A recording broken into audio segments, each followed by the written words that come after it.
Check with my girlfriend, make sure she's okay with it? Okay. So Rick's lived in the building for 40 years. He's going to ask his girlfriend if we can come look inside. Okay. But today is basically one of Rick's last days here. Oh my God, no, wait. Okay. I'll go, yes, you can, I'm going to in the bedroom. okay, good. Okay, close the door.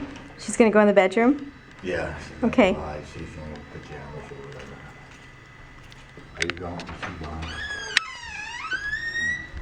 Okay. Place is a mess because That's I'm okay. moving. No worries. Okay, so this is Rick's place. And he lives on the courtyard. You can see down there, that's the courtyard Which was once the most beautiful garden. in the world, And huh? I could actually sit here and watch people riding horses up in Griffith Park. And we looked at that unit over there. It's dark. Unfortunately, it's dark and it's hard to see. But Yes. Rick, this is your last day living at the Carlotta, correct? Breaking my heart. Yes. And you've been living here for how many years? Since 1976, so it's almost 40 years. So 40 years. And yeah, the Carlotta's been your home, and you've lived here for 40 years, and you love it here. And what's the most special thing about living at the Carlotta? I can't tell you because there's so many, because we have plenty of room. We've got 5 closets. We've got, every room has big windows that open up into the Hollywood Hills. We have a beautiful roof. I'm an astronomer. I would take my telescope on the roof and show my wonderful neighbors the moon and the planets and the space station flying overhead. And even if I had to park 2 blocks away, I thought it was a good deal. Yeah, and so you really developed a community living here, right? There was a community of artists. Actually, I had a hand in the formation of the Bourgeois Pig. Before it existed, there was a little stand on the corner called $2 Bill Soup and Sandwich. I used to go in there with a guitar and sing, and started bringing people in, and they decided, we should have entertainment here on a regular basis, and they got their beer and wine license, and they opened up the Bourgeois Pig as a nightclub. Unfortunately, it was owned by Scientologists, so I went out, and the Scientologist bands came in, and that didn't really fly.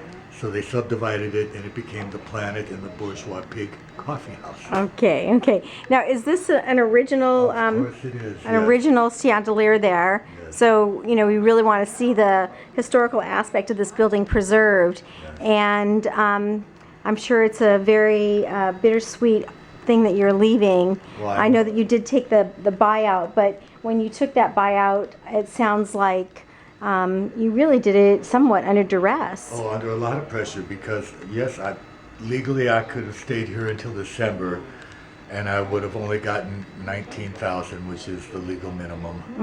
And so they offered me more to leave early, and even though I don't want to ever leave, if I have to leave eventually, I might as well take the larger sum and go early.